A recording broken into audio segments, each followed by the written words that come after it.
Good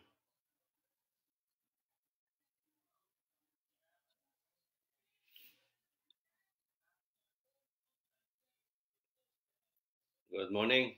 Ah, para sa lahat, nakalimutan ko na ang orasan para namin sa baba, late ng isang oras. Bigla akong napaakyat. Pagtingin ko sa computer, sabi ko, 7 o'clock na pala. Buti na lang na umakyat ako kung nagkataon. Hindi ko na malayan na ang 7 o'clock pala sa orasan namin sa baba, alas 8 na pala sa tunay na oras. Kaya salamat na umakyat ako at nakita ko sa computer na 7:01 na pala. Kaya medyo late ako. Magandang araw sa lahat. Papag-usapan natin yung mga saring problema sa panahon ngayon.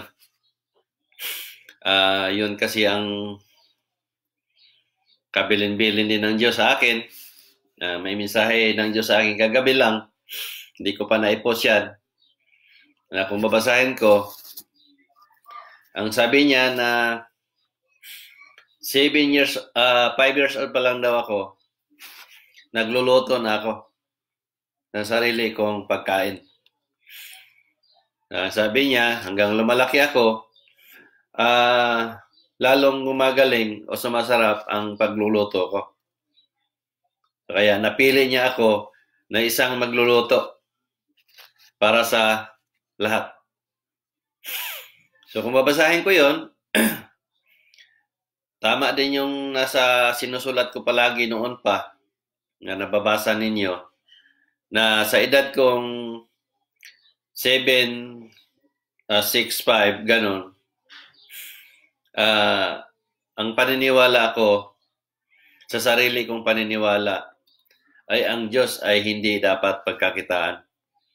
So tama din yung nasa sinasabi ko, na ang paniniwala ko ay built-in.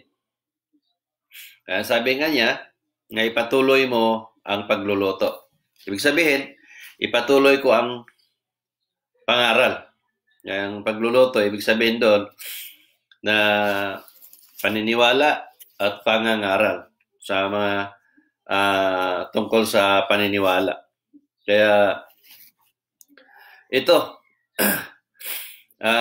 ginagawa ko lahat mula pa noong kasagsagan nito ay 2011, 12, 13 hanggang sa kasalukuyan. Dahil ang umpisa ako, 2010 pa, na puro panaginip, na wala pa akong na hindi ko pa masabi na tunay kong ang kausap ang Diyos dahil hindi pa nagkatotoo ang sinasabi niya. Pero dumating sa punto na nagkatotoo ang mga sinasabi ko, na sinasabi niya na panaginip, kung tawagin natin panaginip. Kaya wala akong duda na hindi ko kausap ang Diyos. Kaya wala akong takot na magsiwalat nito. Dahil yun ang bilin niya, na huwag kang matakot magparating sa mga tao, sa mga mensahe ko. Dahil kasama mo ako sa lahat ng panahon. Nasa iyo ang tunay na kaligtasan. So yun nga, babalik tayo sa paniniwala uli. Na ang paniniwala ko na ang Diyos ay hindi pagkakitaan. Yun din ang sinabi ng Diyos na please don't say my words. Ang paniniwala ko din na ang Bible ay hindi lahat ay galing sa Diyos. Nandyan lahat ng paliwanag ko. Kaya ito ngayon, hindi ako nag-alinlangan, wala akong takot na ilahad ang tunay kong pangalan. Ang mukha ko, ito na. Pangalan ko ay ito na. Ang account name ko ay ako na. Hindi na yan mabago.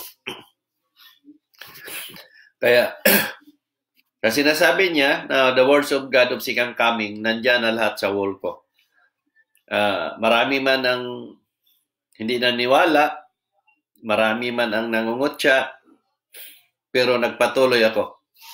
Nakakalungkot lang isipin Dahil nakikita naman talaga ng tao na ayon sa mensahe ng Diyos na makakita ka ng parating, kasalanan ng tao, bus makapagaling, inilatag ko na lahat nandyan sa wall ko sa Facebook. Nandyan na lahat ng social media o sa karamihan ng social media tulad ng YouTube, Pinterest, Blogger at iba pa.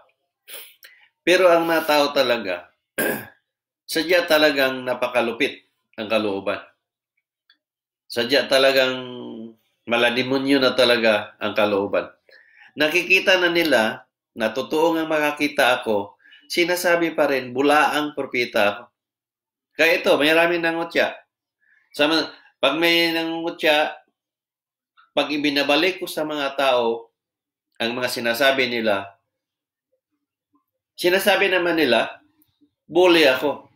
Kasi lang nag-report sa Facebook na i-block ako dahil marami akong mga pamilyang sinisira. Nag-away-away ang mga pamilya dahil sa akin. Pero kung nabasa nila yon, noon pa yan. Naisulat ko na ng sinasabi ng Diyos, maraming pamilya ang mag-away-away dahil sa ginagawa mo. Mensahe ng Diyos yon. Ngayon, sinasabi ninyo, maraming pamilya ang nag-away-away dahil sa akin, ni kayo din nagpatunay na nagkatotoo ang mensahe niya. Pero bakit tatawagin niyo akong bulaang propeta? Na hindi ko naman sinasabing propeta ako. Sinabi lang ng Diyos na iparating mo sa mga tao ang mensahe ko para paalala niya for second coming. Yung sinasabi niya na there's no place to hide, there's no place to run. Ito na. Masakit na ito. Worldwide ito. Hindi lang tahidya ang sinasabi ng Diyos. Nung sinasabi niya na there's no way to run, there's no place to hide. Maghintay na lang kayo kung kailan matabunan ng tubig at lupa. Ano bang itatabon ng tao pag namatay? Lupa. Hindi lang baha. Putik. Ito yon. Nandito na lahat. Basahin, kung nabagsa kayo 2014, 2013, 14, 15, nandyan lahat ng mga mensahe ng Diyos. Pero, lagi niyo sinasabi na demonyo ang gumamit, false prophet, o nagpatotoo, o sinungaling. Tingnan mo yung sinasabi ni Bago ngayon. Ilan yan? Nasabi ni Ronaldo Isguera, sinungaling daw ako. Saan ako naging sinungaling? Ang mukha ko, nakaharap sa kamera na ako na to. Yung pangalan ko, ako na to. Kung sinungaling ako, bakit inilahad ko yung mukha ko? Na pwede akong habulin ng batas dito sa lupa. Pero dahil nga ang mga sinasulat ko at sinasabi ko ay nagkatotoo, hindi ako matawag na sinungaling. Kung balikan ninyo, basahin ninyo ang mga post ko, nagkatotoo. Umpisahan ninyo sa Bagyong Yolanda na sinabi ko pala. Kasi ang sabi ng Diyos, lagi mong iuna ang Bagyong Yolanda. Dahil yun ang una kong sinulat. Nasundan ng napakarami.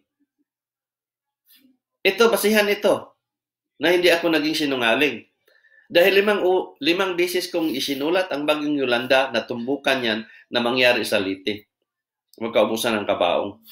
Wala na signante po, no? Walang ng kurente, maraming mamising, maraming mamatay. Yan. Ano ba ang gusto ninyo? Ngayon, kaya tinatawag siyang bulaang propeta o false prophet dahil ang sinasabi niya, walang batayan at hindi nagkatotoo. Pero bakit kayo, mga tao, sinasabi ninyo nga false prophet ako, bulaang propeta, na hindi man ako nagpakilalang propeta.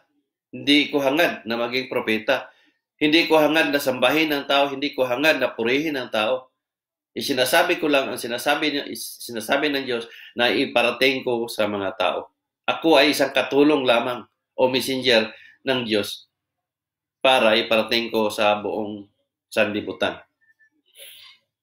Yung nagsasabi noon na sa akin na swerte daw ang Pilipinas na hindi pa daw na hindi raw inabot ng coronavirus. O ngayon, hindi pa ako nag-post noong March 7 kasi nasa mga February o January pa 'yon nang sinasabi noon. Ang sabi ko, huwag kayong maging kampante. Hanapin niyo 'yan, nandiyan sa post ko bago pa ang March 7. Nasabi ko, huwag kayong maging kampante dahil bubulosok ang coronavirus sa Pilipinas. Ayan, kayo mga media, alam ko nagbabasa kayo. Alam ninyo ang sinusulat ko. Suriin ninyo mabuti. Hindi pa dumating ang virus sa Pilipinas. Biglang bubulosok ang coronavirus. March 7, nag-post ako. Yang sabi ko, maraming mamatay sa coronavirus sa Pilipinas. Ngayon, March 8, nagkaroon ng 3. March 9, umabot ng 140 yata yun. Hindi ba bulusok ang tawag nun? So malinaw yun. Paano ko naging false prophet? Na hindi pa nangyari, sinulat ko na.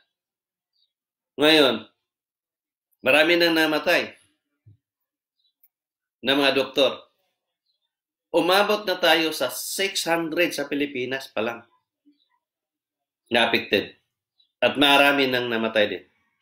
Hindi ba bulusok ang tawag nun? Sa loob ng isang buwan, umabot ng 600? Sige nga. Ngayon sasabihin nyo, false prophet o bulang propeta. Kung hindi kayo naniniwala, okay lang. Hindi naman ako naghangad na purihin. Hindi ako naghangad na may membro. Hindi ako nagtatag ng relihiyon. Ang lagi kong sinasabi sa inyo, hindi ako nagtatag ng relihiyon. Kung ano ang kinamulatan ko, dahil doon ako bininyagan ng mga magulang ko, isang Katoliko pa rin ako. Pero hindi ako naniniwala ng reliyon. Ang reliyon ay hindi ang makapagligtas sa atin. Ang makapagligtas ng bawat isa ay paniniwala natin. Ayon sa gawain natin sa bawat segundo habang nabubuhay tayo. Lagi natin naririnig sa balita, yung mga announcer sa media, mga media mismo, yung mga doktor mismo, ang nagsasabi, kahit Santo Papa pa, nagsasabi, magsabay-sabay ng magdasal ng Aba Ginoong Maria. Ang dasal ay walang silbi. Hindi totoo ang dasal ay makapagligtas. Kunan ninyong base. Yung mga pare ninyo, sila ang nagpamulat na ang dasal is powerful. Ang dasal ay makapangyarihan. Ang dasal ay makapagligtas. Lalo na sa mga namatay o yumao na kaya nilang iligtas. Nailigtas nila ang yumao na, pero ang buhay, hindi nila maligtas. Paano natin masabing makapagligtas? Yung mga pare nga ninyo ngayon sa Italy, 50 na ang nangamatay dahil sa virus. Nasaan yung sinasabi ninyo na ang dasal is powerful? Na ang nagpamulat sa inyo, ang nagtuturo na ang dasal is powerful o makapagligtas, yung nagtuturo mismo nangamatay. Sige nga, kayo ang mag-isip kung tama. Kung tama ba itong ipinamulat nila. Kung powerful ang dasal nila, hindi na aabot ito sa ganitong sitwasyon. Dahil sinasabi nga nila, ipagdasal natin ang bansang ito, ipagdasal natin ang bansang ito, ipagdasal natin ang taong ito. Ito yun, marinig natin palagi sa mga pare. Umpisa pa lang, pinagdasal nila ang China, wala na. Tapos na ng virus. Sa bansa nila mismo, nasaan ang Roma? Nasa Italy. Nandoon ang 50 ng matay na pare. Nasaan ang Santo Papa? Nandoon mismo, iyon, ama nang nagtuturo. Ululo nang nagtuturo na nagsasabing powerful ang dasal. Pero bakit nangamatay sila? Maraming nangamatay sa kanila. Di ba? So, inutil ang dasal. Dahil kung di inutil yon, dapat walang nangamatay sa kanila, sa hanay nila. Pero bakit nandoon ang nangamatay? Dahil mahabang porsyento ang naniwala. Doon ang maraming ugat na maraming taong nagkasala na hindi sinasadya. Sila mismo ang nagtuturo ng kasinungalingan. Yung mensahe ng Diyos noong isang araw, kung nabasa ninyo, yung 3 orasan, wall clock, na sinasabi niya. Kung nabasa ninyo yun. Na may orasan sa kaliwa, may orasan sa kanan, at may orasan sa gitna. Yung gitna ang malaki. Na ang sabi, narinig ko, habang nakatingin ako sa wall clock, narinig ko yung tunog. Tik-tak, tik-tak. Ngayon, ang alam ko, ang orasan na yon, mayroong bilog sa gitna na yun ang kumakalimbang pagdating ng oras. Habang nakatitik ako, nagtaka ako. Pero ano sabi ng Diyos sa akin? Inalis ko ang kalimbang para wala nang marinig ang mga tao. Alam mo, kung alam ninyo kung mabasahin ko yon, yun yung mga pari na maraming nangamatay. Sino ang mag-uuto sa kalimbang sa simbahan? Mga pari. Ngayon, pag wala ng kalimbang, hindi pupunta ang mga tao sa simbahan.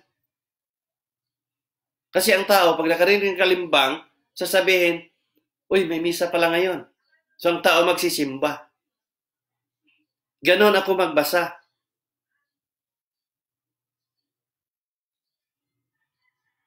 Kaya binigay ko sa inyo ang senaryo para alam ninyo na ganito pala ang Diyos magbigay ng mensahe. Ito mensahe ng Diyos yon. Ang linaw-linaw kung ako na magpaliwanag.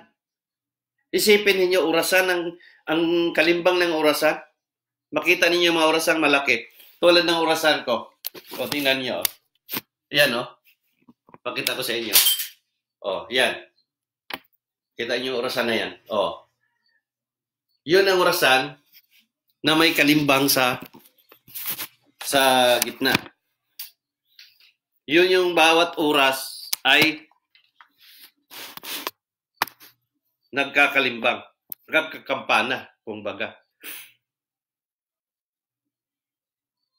Malinaw sinabi ng Diyos, inalisan ko ng kalimbang para wala nang marinig ang mga tao. Kaya kung babasahin ko yon, ito yung mga pari na nangamatay. Para wala nang mag-utos doon sa sakristan na patunugin mo ang kampana para alam ng tao na may misa. Kung nagkamali man ako magbasa, hindi ko alam. Dahil yun ang pumasok sa power of mind ko, malinaw. Na ang kalimbang na sinasabi niya ay kampana. Kung isipin natin, bakit kadami-daming paring nangamatay? Kasi sila nga ang nagpamulat sa tao sa maling paniniwala. Nasaan ba ang Batikan? Nasa Roma. Ngayon, kung pag-pro lang dasal nila, sa kanilang lugar mismo. Wala dapat nangamatay na maraming tao. Umabot na sa ilang thousand ang namatay sa kanila o apektado. Bakit nangyari ito? Kung powerful ang dasal. Di ba? Ngayon, sa huli na yon, yung isang orasan na nakita ko sa sunod, ang sabi ng Diyos, susunod ang Germany. Ngayon susunod ang Germany, hindi ko alam kung anong mangyari dito, pero malinaw ang narinig kong boses niya, susunod ang Germany. Ngayon, isa ito sa kinakatakutan ko rin. Dahil kung titingnan natin ang populasyon ng Katoliko sa Germany ay nasa 60% pataas.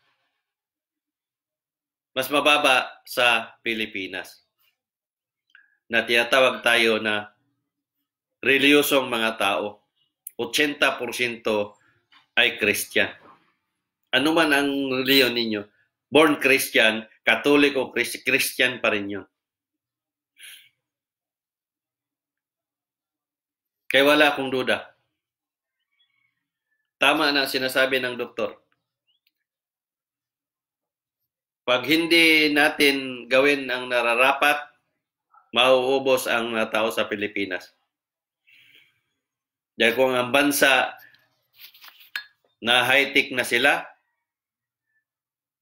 sapat na ang suporta sa gobyerno, may pira sila, may pira ang gobyerno, ang Pilipinas pa kaya? Yun ang kunan ninyong base. Yung testing kit pa nga, nakandarapa pa ang Pilipinas maghagilap kung sino ang magbigay o sino mag-donate o saan bibili o paano bibilhin. Imagine ninyo, na sa ibang bansa, test kit nandyan agad, libre. Bakit nangamatay pa sila? Ba't marami pang apektado? Dito kaya, sa Pilipinas? Nag-isip kayong mabuti. Kaya malinaw ng sinasabi ng Diyos na maraming mga matay. Ito ngayon, nagpatuloy ang pagtaas ng apektado. Hindi ko hangad ito. Pero ang sinasabi ng Diyos, Diyos lang ang pagpigil nito. At hindi dasal ng bawat tao. Ang kailangan ng Diyos, paniniwala. Dahil 10 taon ko nang ginawa ito na isiniwalat ang tunay na paniniwala na ang Diyos ay hindi dapat pagkakitaan. Nang sabi niya, please don't sell my words. Kaya sinasabi ko sa inyo na ang mga turo ng simbahan, ang bawat relihiyon, ang mga pari, ay silang nagtuturo ng kasinungalingan. Na hindi totoo ang tinuturo nila. Kaya malinaw ang Diyos na ang sabi niya, the words of the sick are coming. Ibig sabihin, nung mga sinasabi ko, na sinasabi niya, iparating mo sa mga tao, ay isang paalala ito ng bawat isa. Kaya sabi ng Diyos, maswerte ang mga taong naniwala sa iyo at naniwala sa akin na si Jesus Christ. Kaya maswerte ang mga taong naniwala sa mga ipinarating ko. Katunayan, maraming gumaling sa boses ko. Nakalatag na lahat dyan sa social media. At walang scripted dito. Lahat yan ay totoo. Hindi iiyak ang mga ginamot ko maling kung scripted ito. No, iiyak sila dahil totoo na pinagaling sila ng Diyos sa pamagitan ng boses ko na pinagkaloob ng Diyos. Pero nangyari ngayon sa panahon na to, tinatawag kong balang propeta, sinungaling. Kaya wala akong pinipili sa ginagawa ko. Dahil sinasabi ng Diyos, manggamot ka at mangaral. Dahil ginagamot ko dito, mental, physical at spiritual. Kaya wala akong pinipili. Katulad na sa panahon ngayon, nandito na tayo sa crisis. Anong nangyari ngayon? Sa namumuno, sa gobyerno, nag-order ang presidente na mag-lockdown. Ano nangyari? Nagagamit nila sa sarili nilang kapakanan, sa sarili nilang interes. Ginamit nila sa pamulitika. Tulad ng guarantine pass, binibenta nila. Yung mga supply, binibenta ng mayor. Kung totoo yun, sa nakita natin sa balita, nasa TV naman. Oh, wala na nga ang supply, hindi na nga nagbibigay ang mga tao o ang gobyerno sa lugar ng, marami akong lugar na nakikita. Na wala naman talaga. Walang binigay na isang latang sardinas. Wala. Pinagbawalan nila ang taong lumabas. Pero walang binigay kahit isang balot na noodles. Gusto nilang hindi kumalat.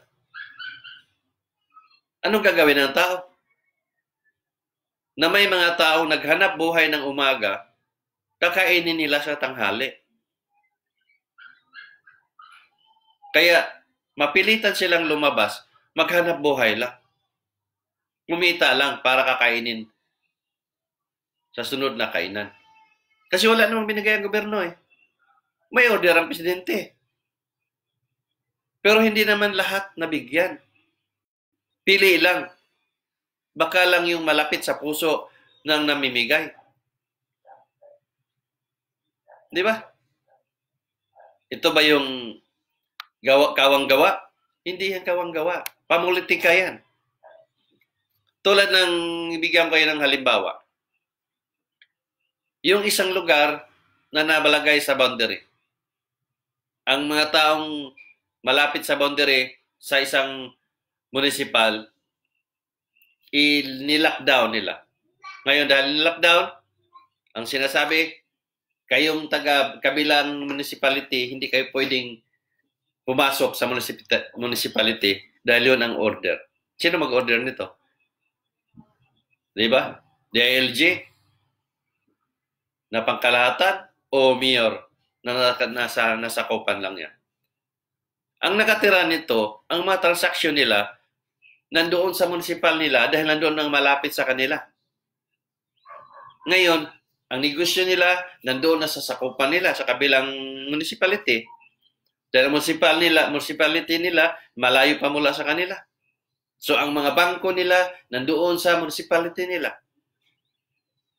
Ngayon, sa panahon na ito, hindi makapunta sa bangko dahil ni-lockdown. Ang sabi, hindi kayo makapunta dito sa boundary na to dahil na-lockdown, hindi na pwedeng pumasok ang ibang municipal. Address ninyo ay hindi dito nasasakupan. Ngayon, paano naman yung mga tao na to? Hindi sila maka-withdraw sa pera nila dahil hindi makapunta sa bangko dahil hindi sila doon nasasakop. Tama ba ito? Mr. President Duterte, tatanong ko sa inyo kung tama ito. Ngayon, pumayag ang mga taong ito kung bibigyan ninyo ng supply. Anong kakainin nila? Hindi sila makawito kung may pira sila. Di ba? Hindi man nagbibigay ng barangay o kayo, hindi kayo makalipat dito sa kabila dahil nasakop kayo dito sa kabila na municipality o ito yung supply ninyo araw-araw. Hindi lang kayo makarating doon. Wala. Anong gagawin dito? Hindi na sila namatay sa coronavirus, namatay sa gutom. Anong gagawin nila sa gutom? Wala silang kakainin. Hold upin nila yung bahay-bahay dyan na kapitbahay nila. Para lang makakain sila o hanap madamay na lang siguro. Isa ito sa hindi makatao. Hindi ako against sa pinapatupad na lockdown. Pero isipin din mabuti. Katulad ng nagpatupad, nandyan sila, nandyan. Ang mga taong ito,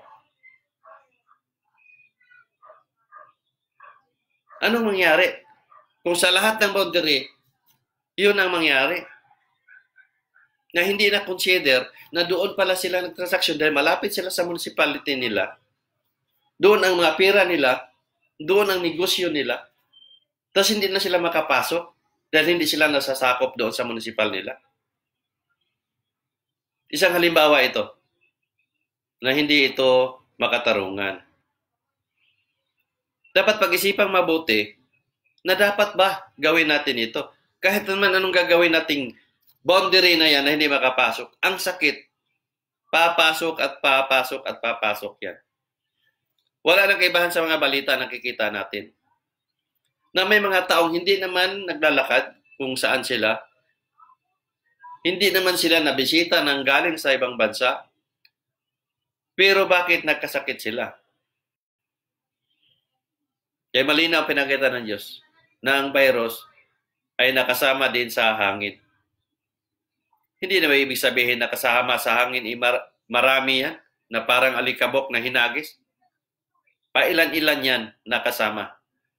Kaya paswertihan yan kung matamaan ang isang naglalakad. Ang iba, sinasabing hindi airborne. Pero sa mensahe ng Diyos, airborne, at paniniwala ako, airborne. Nasa paliwanag ko yan. Dahil ang virus na yan, marami yan. Hindi lang yan nag-iisa. Pag umubo ang isang tao, nandoon sa boundary. Nandoon yung hangin. Ngayon, tumawid doon sa boundary. Nandoon yung hangin. Sama-sama na ang hangin. Hindi nga siya tumawid doon sa kabila, pero nandoon naman papunta ang hangin sa kabilang boundary. Ano mangyari? Dadapo at dadapo pa rin sa isang tao. At maaari ding magkasakit ang isang tao. Tama naman ang lockdown na ginawa. Dahil para maiwasan o mabawasan ang naapektuhan. Pero dapat may sapat na aksyon. Katulad niyan, ni-lockdown natin. Nagkalat naman ang tao sa palengke. Dahil kailangan nilang lumabas dahil namili. Ngayon, nasaan yung lockdown? Ang tao sa loob ng barangay nila, makikita mo, nandyan. Naglalakad, nagpatakbo ng mga motor, baliwala. Nasa loob lang ng barangay nila. Paikot-ikot lang sila sa loob ng barangay kasi lockdown nga, bawat exit na doon nakabantay. Pero nasa lansangan ng mga tao. Nga saan yung sinasabi natin lockdown? Ang mga tao naman, hindi sumusunod. Nandoon palagi sa labas. Bakit? Paano sila susunod? Wala silang kakainin. Walang nag-supply. Kaya wala din. Useless. Kaya magpatuloy ang pagtaas ng bilang. Kaya sinasabi nga ng Diyos, Diyos lang ang makapagpabigil ng sakit na to. Hindi man ako pinaniwalaan ninyo. Pero malinaw sinabi ng Diyos, darating din ang panahon na ma-realize ninyo na tama at totoo ang pinarating ni Narciso lalo. Baka ngayon, hindi pa niyo pinawalaan. Kahit marami na akong sinasabi na nagkatotoo. Dahil malinaw ang Diyos na nagsasabi, walang medyang makikialam sa iyo. Kahit kayong mga media, alam na ninyo ang ginagawa ko. Dahil nandoon sa sinasabi ng Diyos na walang medyang makikialam sa iyo. Dahil ang kalooban ng tao, malademonyo na. Ang Diyos sa tao, pira na. Yun ang sinasamba ng tao. Kaya itong lahat, paalala ng Diyos ito lahat sa atin. Nakakalungkot lang isipin. Kalinaw ang sinasabi ng Diyos. Na manggamot ka at mangaral. Ang alam lang kasi ng tao, nagtatag ako ng reliyon. Maraming nagkomento na sinungaling ako o ano man yung sinasabi nila. Minsan, nagkukomento, hindi naman alam kung ano talaga ang laman ng mga sinasabi ko. Meron bang batayan? Katulad ng ni Rolando, ang mga sinasabi ko daw, wala daw batayan. Paano walang batayan? Kasi wala daw sa libro o sa Bible. Yung ba sinasabi nila sa Bible? Yung nagsasabi, may kaya bang gawin? Wala. Basta lang may Bible, yun ang batayan. Ang paniniwala ko nga, hindi lahat ang nasa Bible ay galing sa Diyos. Paano nila mapatunayan na galing nga sa Diyos? Silang lahat, wala namang kayang gawin. Ako, wala akong Bible. Pero ang mas sinasabi ko ay nagkatotoo. Ito ang sapat na batayan. Kahit wala akong Bible. Kasi ang sinabi ng Diyos, pag sila ang mangaral, magbuklat sila ng libro. Pag ikaw ang mangaral, wala kang bubuklating libro. Ito yon. Nangaral ako na wala akong Bible. Kaya bawat lumabas sa bibig ko, ito ay galing sa mensahe ng Diyos at sa tunay kong paniniwala na ang backup niya ay nandiyan nakalatag lahat. Kaya sabi niya, baka ang power of mind mo, bibigyan kita ng power of mind. Ang power of mind mo na yan is powerful. Dahil makakita ka ng kasalanan ng tao. Buhay man o patay, makakita ka kung anong meron ng tao. Ang boses mo makapagaling. Pero, mas lalong powerful yan pag naging espiritu ka. Dahil makakita ka ng parating. Alisin na lang natin yung iba. Alisin na lang natin makakita ko ng kasalanan. Alisin na lang natin ang boses ko makapagaling. Dahil puling sa buhatan, ang lahat ng yan. Dito na lang tayo sa sinusulat ko. Na ang sabi ng Diyos, mas lalong powerful yan pag naging espiritu ka. Dahil makita ka ng parating. Dito na lang tayo mag-focus sa sinulat ko. Na bago pa nangyari, naisulat ko na. Tulad ng Bagyong Yolanda. Bago pa doon, file ng kanina CC30, sinasabi ko na kung anong meron. Lindol sa Bohol.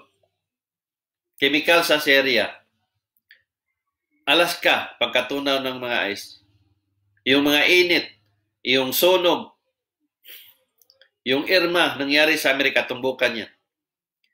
Yung vulkan sa Hawaii, vulkan sa Japan, train sa MRT sa Manila, yung train sa Indonesia, yung tsunami sa Malaysia, Indonesia ba yun? Malaysia, tumbukan yun, yung tsunami. Marami pa. Ngayon, sasabihin ninyo, false prophet ako. Sinungaling ako. Nilinlang ko ang mga tao. Saan ko nilinglang? Natutulungan ko pa sila. Nabibigyan ng babala. Yung mga taong pinaghanda ng doktor ng 50,000, 100,000 para sa operasyon. Na mga buhok nila nung ginamot ko, parang bulang nalusaw, nakusa na lang naglaho. Kaya pag na-meet ko ang mga taong ito, puro iyak ang inabot. Dahil natipid nila ang 50 o 100,000 nila na para sana sa doktor. At hindi lang isa ito. Marami ito. Yan si Edward Kabasagan. Yung anak niya, lumaki yan sa ospital. Maya-maya nandoon sa ospital.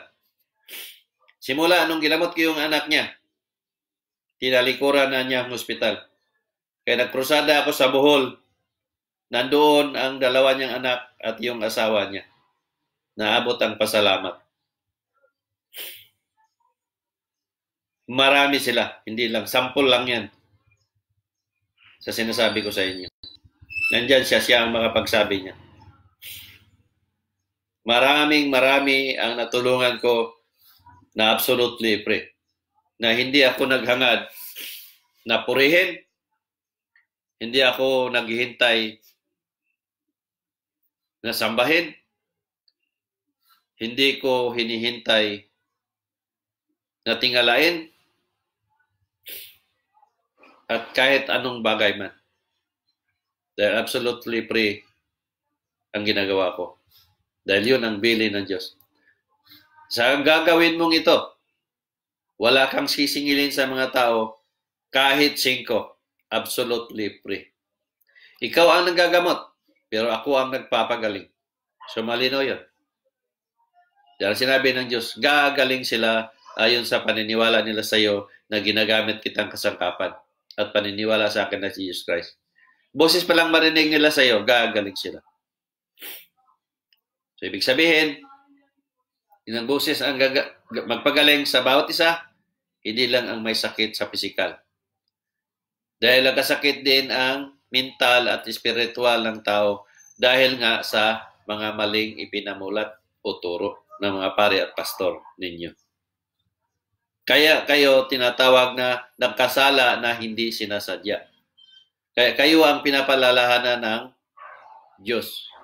Dahil kayo ang may porsyento na maaari pang patawarin ng Diyos. Dahil nagkasala nga kayo na hindi ninyo alam na mali pala ang nagawa ninyo o nasunod na paniniwala. Kaya tingnan ninyo ngayon. Yung pare ninyo na nagtuturo ng dasal ay powerful, sila mismo nangamatay. Yung 50 na yan na pare namatay, kahit sabihin pa natin 10 o 20, marami yan. Tingnan mo yung post ko nang sabi ko, kayo mga adik sa pagsimba, kumanda kayo, mauubos kayo. Anong ginawa ng pare dito sa Pilipinas? Nag-order ng lockdown. Wala ng misa. Nalinaw na may takot sila. Dahil kung hindi sila natakot, dapat hindi nila gagawin. Ang turo nila ay puro kasinungalingan. Anong nangyari ngayon sa panahon na to? Itong panahon na ito, nandito ang dapat ang kawang-gawa nila. Dahil ang sinasabi nila, maka-Diyos sila. Meron silang pagmamahal, pag-ibig, o anuman. Sa panahong walang trahedya, ang bawat membro, meron silang kaparte. Sa ibang relihiyon, 10%. Sa Katoliko, sky the limit. Kaya abot ang puri sa mga membro, malalaki ang ibinibigay sa kanila. Para ganahan o lalong ganahan sa pagbigay ng malaki. Kung nagsimba kayo, nandoon maririnig ninyo, si so-and-so nagbibigay ng 100,000. Si so-and-so nagbibigay ng 50,000. Pero yung 10, hindi nyo marinig yan. Bakit? Kasi maliit ang bigay ninyo. Ngayon, itong nagbigay ng 100,000, 50,000, may balak pala itong nagbigay ng 200,000, 100,000 o 50,000, may balak pala itong tatakbo pagkakapitan. Tatakbo ng pagkasenador o anuman ang hangad niya pagdating sa eleksyon. Siyempre, matunog ang pangalan. Ano mangyari? Iboboto ng mga tao.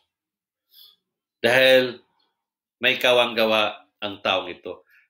Pero hindi pala alam ng tao na ginagamit nila din ang pare para magtatanim sila bukas makalawa may eleksyon. Ganito kagahaman ang tao sa kapangyarihan. Ang mga pare ay gustong-gusto naman na kumikita sila ng malaki. Ganito ang nangyayari sa panahon na to. Sa paniniwala. Pero ang nangyari sa panahon na to, na kinukliktahan kayo ng 10% at sky the limit sa Katoliko.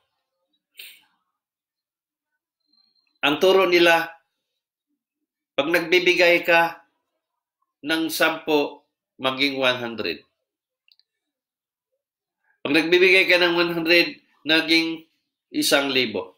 Then ang turo nila, ang 1% naging 10% ang balik sa'yo. Sa panahon na ito, wala tayong nakikitang pari o pastor na nagkawang-gawa, nagbahay-bahay, at huwag nilang pipiliin na membro lang nila.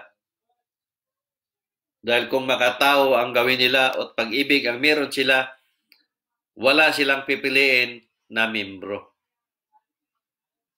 Lahat yan, bibigyan nila, magbahay-bahay sila.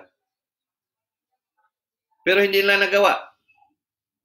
Ang pira nila sa kaban ng bangko nila o saan nila pinag-imbak ng mga pira nila, hindi nila nababawasan.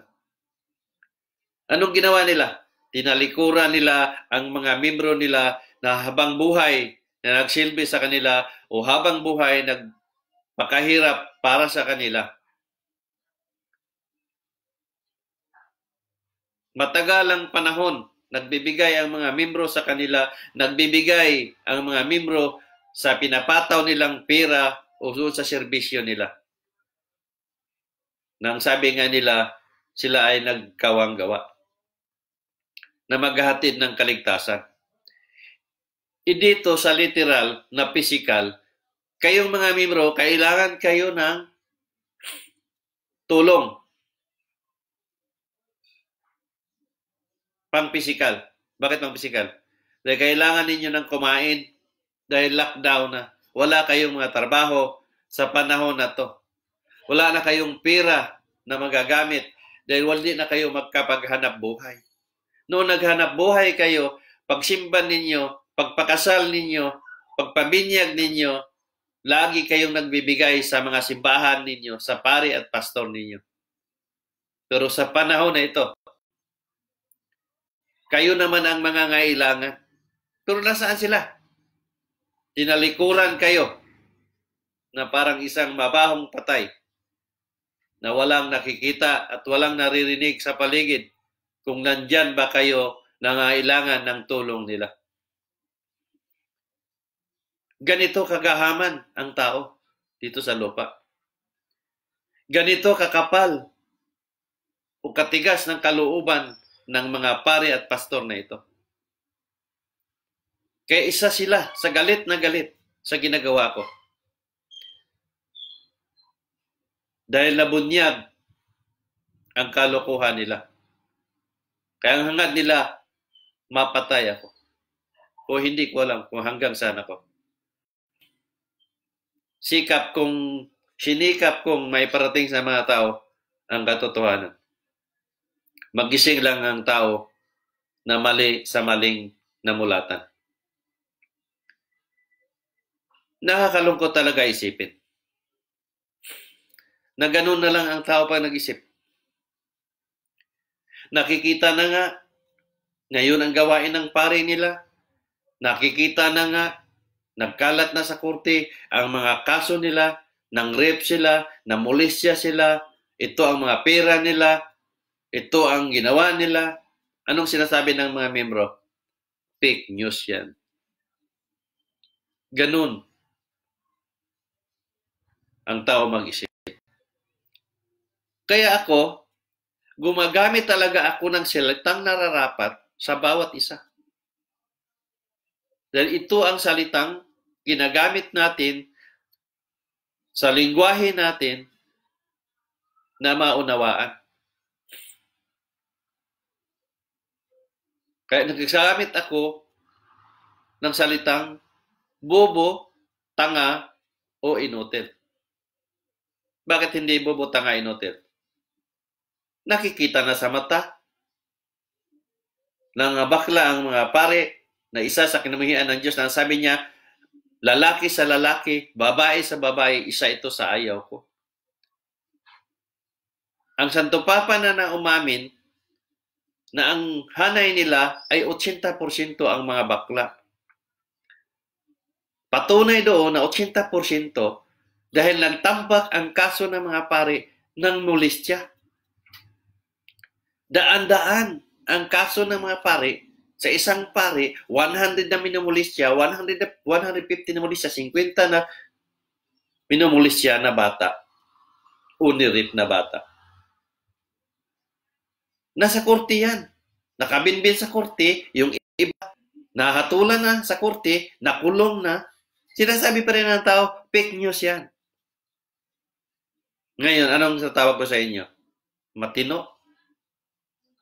Ito ay nagpapatunay na totoo ang mensahe ng Diyos at ito din ang paniniwala ko. Isa ito sa paniniwala ko, isa din yung sinasabi ko na ang mga madre ninyo ay parausan ng mga pare. Mukhang bibig ko na ito mula noong pa nag-umpisa ko, 2013, simula ng Facebook. Wala man akong live noon, pero sa sulat ko, nandiyan. Pero paano na ngayon, ang Santo Papa mismo ang umaamin na mga madre ay six slave, ginawang six slave ng mga pare. Kung sa Tagalog, naging parausan. Pero sabi ng tao, fake news yan. Kaya ang salitang bobo, inutil, tanga ay nararapat. Dahil ito ang salitang ginagamit natin para maunawaan natin ang isang bagay kung ano ang ipinahiwatig ng isang tao. Ganito ang tao mag-isip. Kaya itong lahat, kung anong meron tayo ngayon, palala ng Diyos ito. Na nandyan na lahat na kapaloob sa ginagawa ko. Marami man ang baser sa akin, marami man ang may banta sa buhay ko, pero hindi ako tumigil. Kaya kalinaw-linaw ng sinabi ng Diyos, ipatuloy mo ang ginagawa mo. Kaya ito, nagpatuloy ako at hindi ko alam kung hanggang saan ako. Dahil malinaw ang sinasabi niya. Sa buhay mo ngayon, ako ang nagplano. Kaya kung ano ako meron ngayon sa panahon na to, alam ko, part ito ng plano ng Diyos. Kaya gagawin ko kung ano man ang nararapat. Magsilbi man tayo sa Diyos o hindi, darating ang panahon na mawala tayo sa mundong ito. Dahil walang taong manatiling katulad ng isang batong buhay na walang taong bilang hanggang kailan at magpatuloy na lumaki na para walang hangganan. Maswerte ang mga taong maaabot sa 80 years old sa panahon natin ngayon.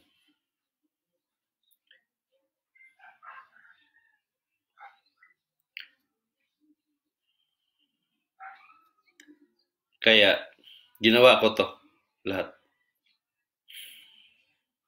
Mapatay man ako o hindi, mamatay at mamatay din ako anytime. Tulad ninyo din.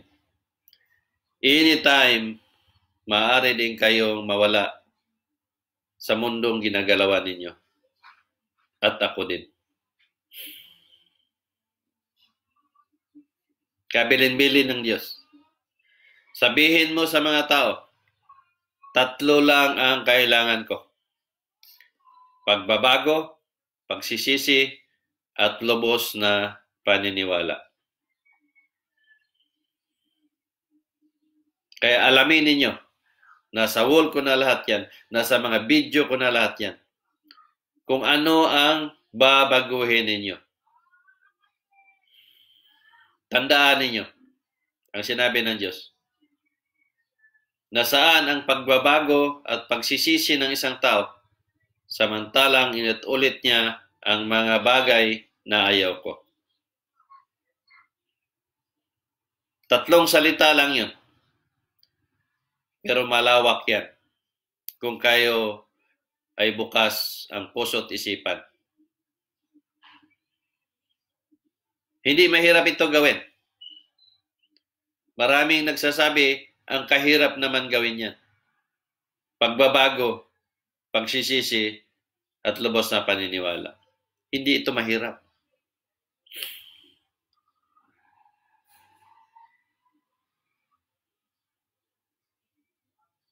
Kung isipin nating mabuti, hindi ito mahirap. Gawin lang ang nararapat, alinsunod sa gusto ng Diyos. At huwag nang ulitin pa. Tapos na. Papasok na ang paniniwala. Hindi natin gagawin ang paniniwala. Kasi ang paniniwala nasa gawa. Gawin lang ang alam natin ay nakakabuti. Dahil pag ginawa natin ang mga bagay na ito, ibig sabihin, naniwala ka na may Diyos, na ang turo ng simbahan ng mga pare at pastor at paniniwalaan natin na ang Diyos ang pag-ibig. Ngayon, dahil ginawa mo ang kabutihan sa bawat galaw mo dito sa mundo, ibig sabihin, mayroon ka ng pag-ibig. Dahil may pag-ibig ka, ikaw ay may Diyos sa puso. Ngayon, dahil may Diyos sa puso mo, hindi ka nagawa ng labag sa kalooban ng kapwa mo o labag sa kalooban ng Diyos. Dahil tinatawag natin ang Diyos ang pag-ibig. Hindi ka na siguro manakit sa kapwa mo. Hindi ka na gumawa ng makasakit sa kapwa mo. Dahil alam mo na nakakasama sa iyo o sa kanila. Kaya ang gagawin mo, puro kabutihan sa lahat ng bagay dito sa lupa. Ano mga ito? Alamin ninyo. Anong nasa paligid mo? Tao, hayop o bagay man. Dahil mga bagay na ito inilikha ng Diyos para sa tao. Anong mga bagay na sa paligid natin? Ito yung mga natural resources. Mga bagay na hindi natin kayang gawin. Na hindi gawa ng tao. Hangin, tubig, puno, lupa o anong man dyan. Ito ay nilikha ng Diyos ito para sa tao. Para sa hayop o hayop para sa tao. Pagkitunguhan sila na may buhay tulad natin din. Ang lahat ng mga bagay na ito ay may purpose habang nabubuhay tayo. At makikita din natin kung paano ito pinakitunguhan ng tao. Nandyan lahat nasa wall ko. Sinasabi ng tao na niwala siya ng Diyos. Pero ang gawain ng tao ay taliwas sa gusto ng Diyos. Kaya walang pag-ibig. Ang mga taong nagsisimba, ang taong nakikita mo palagi nasa simbahan, pero ang gawain ay hindi makatao. Tingnan mo mga politiko. Nakikita nyo sa simbahan yan. Nangunguna pa yan sa upuan. Naka-reserve pa ang mga upuan yan. Pero ang ginawa nila, makasarili.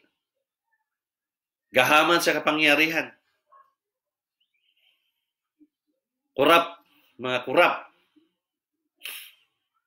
Ito yun. Pero nasa simbahan sila. Naka-reserve sa kanilang upuan. Makikita natin sa panahon ng misa, nandiyan sa harapan ng simbahan.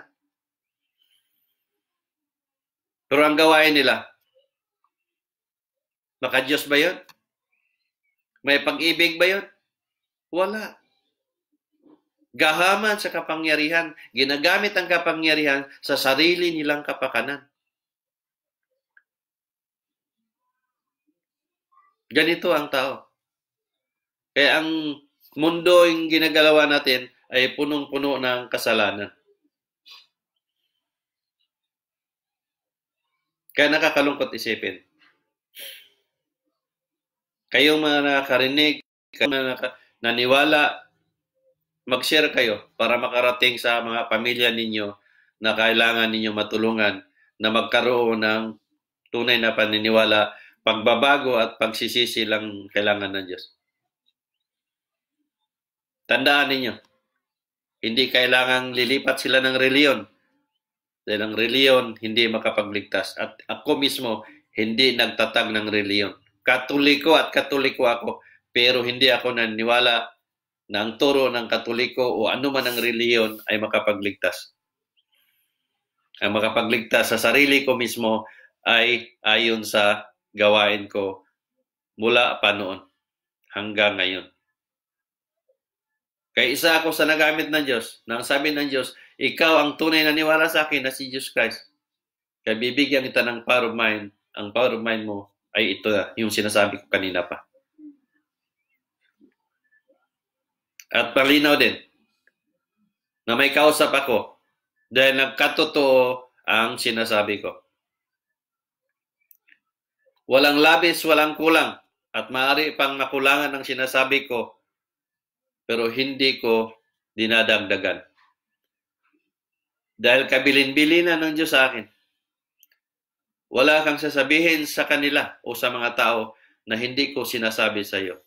Kaya hindi ako magawa ng kwento at hindi ako nagsusulat ng hindi ko panaginip. Sabihin nating panaginip. Dahil malinaw yun. Na panagsulat ako, panaginip. Pero ang panaginip ko ay nagkatotoo. Kaya para sa akin, hindi na panaginip. Kung hindi, mensahe ng Diyos. Alam niyo kung bakit? May batayan ako eh. Ang sinasabi ng Diyos, bago mo idilat ang mga mata mo, alalahanin mo na ang mga mensahe ko. Dahil hindi mo na makalimutan yun.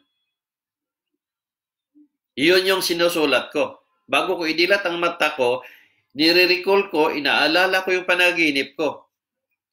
At naisulat ko ng mahaba. Kung titingnan nyo mga sinusulat ko na may mensahe ng Diyos, mahaba yan. Nasusundan ko dahil yun ang bilin ng Diyos.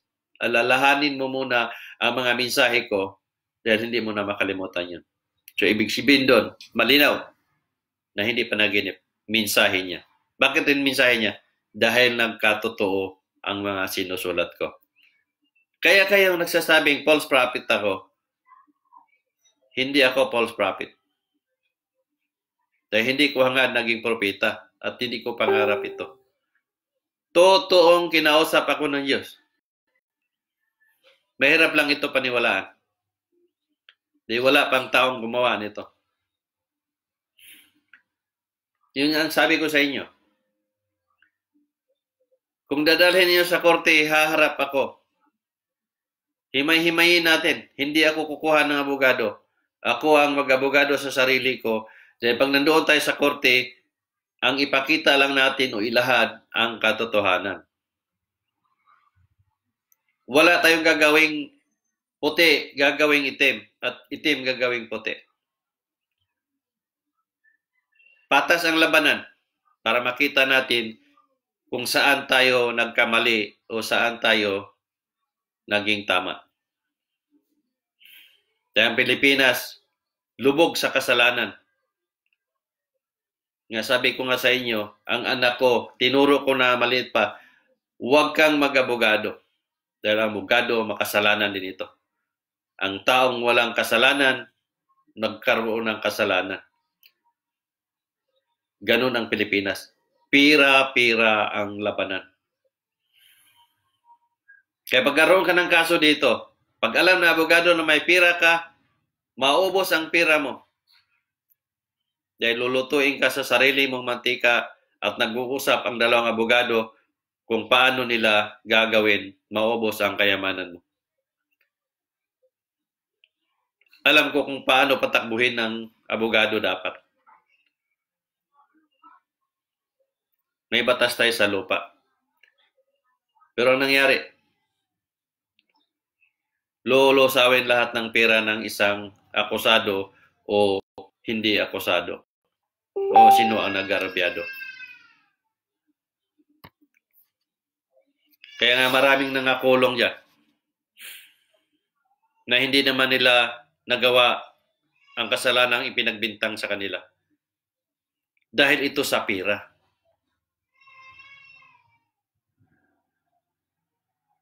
Kaya paniniwala ko ito, na ang mga abogado ay makasalanan din ito. Sila mismo, alam nila na makasalanan sila. Alam nila na ang kasong ginawa nila, na hinawakan nila, ay hindi totoong ginawa ng isang akusado.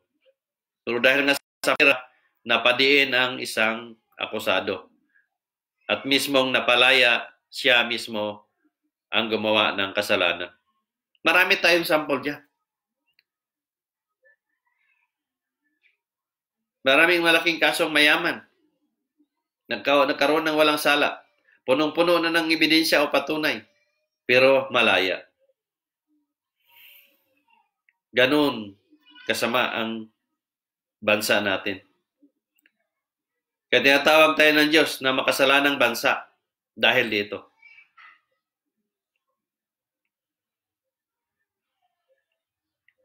Samot sari, hindi natin makayang isa-isahin sa sobra ng dami. Kaya hanggang dito lang muna dahil nakaisang oras na ako.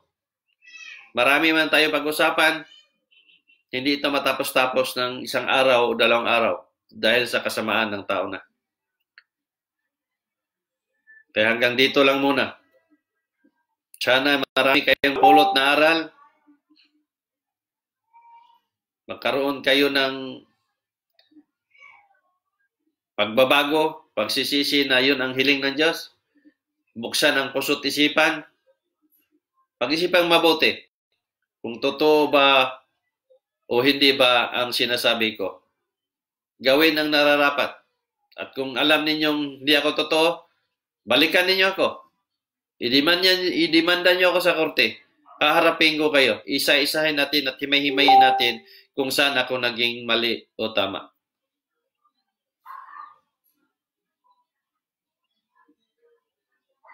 God bless sa lahat. Magandang araw.